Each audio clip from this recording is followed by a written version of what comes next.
What's going on, gamblers? Welcome back to the channel. This weekend's UFC card is not just about the favorites, sometimes the real value is hiding in the underdog. And today I've got 3 underdog picks that I believe can cash out big if things go our way. Remember, these are just my opinions, not financial advice, so always bet responsibly. Now let's jump right into it. But before we get into the breakdowns, I want to highlight why underdogs matter in MMA betting. This sport is unpredictable, one punch, one submission, one mistake, and completely flip a fight. Favorites don't always deliver, and that's where the sharp bettors find opportunity. If you only stick to child picks, you are leaving potential profits on the table.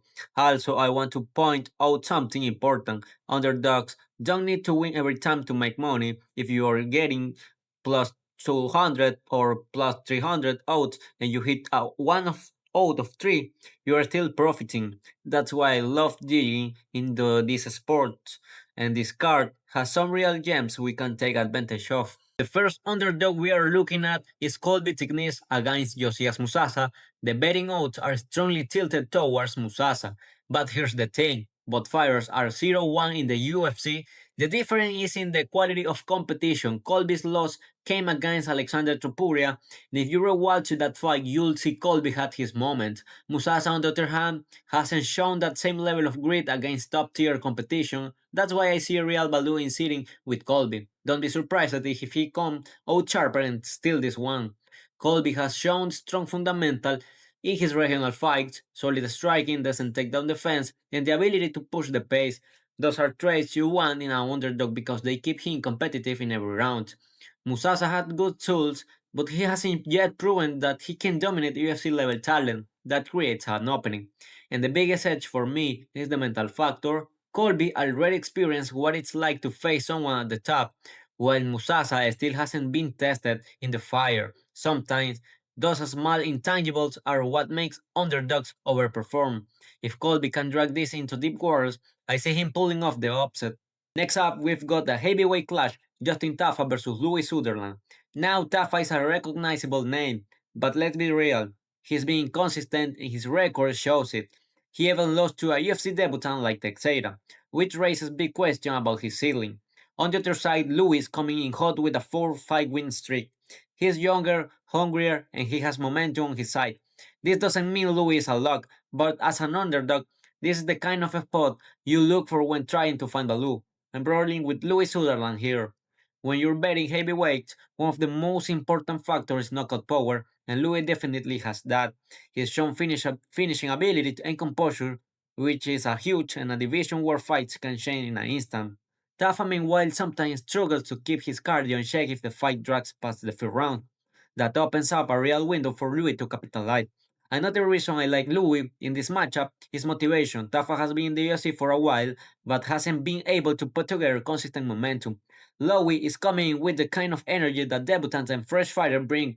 Those are often the guys who surprise the odds marker. If Louis keeps it standing and avoids Tafa's early flurries, this could be the upset of the night. And finally, we can't forget about Charlie Campbell taking on Tom Nolan. This one is interesting because Nolan comes in as the favorite, but style make the fights. Campbell might have taken this fight on short notice, but let's not ignore the fact that he had a 5-fight first round knockout streak not long ago. Nolan already showed vulnerabilities against Nicolas Mota, who knocked him out in the very first round. Campbell's aggressive striking and power could easily expose those same weaknesses. As an underdog, Campbell has real upset potential, and I think this is one of the best shots on the card. What makes Campbell dangerous is his explosiveness and killer instinct. He doesn't hesitate when he sees an opening, and that's exactly the kind of mindset that can overwhelm a fighter like Nolan, who still has defensive gaps. Even with limited prep time, Campbell has the tools to make this a violent, fast-paced fight, exactly the kind of fight where underdogs thrive. And let's be honest, the UFC loves underdogs like Campbell because they bring fireworks. If he can deliver and knock out Nolan, this could completely flip his career trajectory overnight. That's why I'm not sleeping on him. Campbell has that X factor that makes him worth taking a shot on. So to recap, my underdog picks for this weekend are Colby Thicknesse, Louis Sutherland, and Charlie Campbell. Remember, not all underdogs hit, but when they do, they cash big. But smart, manage your risk, and don't get greedy. If you enjoyed this breakdown, smash that like button, drop your underdog picks in the comments, and don't forget to subscribe for more UFC betting content every week. Thanks for watching and let's cash those underdog tickets this weekend. One last reminder, don't chase every single underdog you see on the card. Be selective, look for stylistic advantage, and most importantly, stick to your bankroll management. That's the difference between casual betting and smart betting. And hey, if you've got a favorite underdog pick that I didn't mention, share it below. This community grows when we all bring our insights together. Good luck this weekend, enjoy the fight, and let's make some money.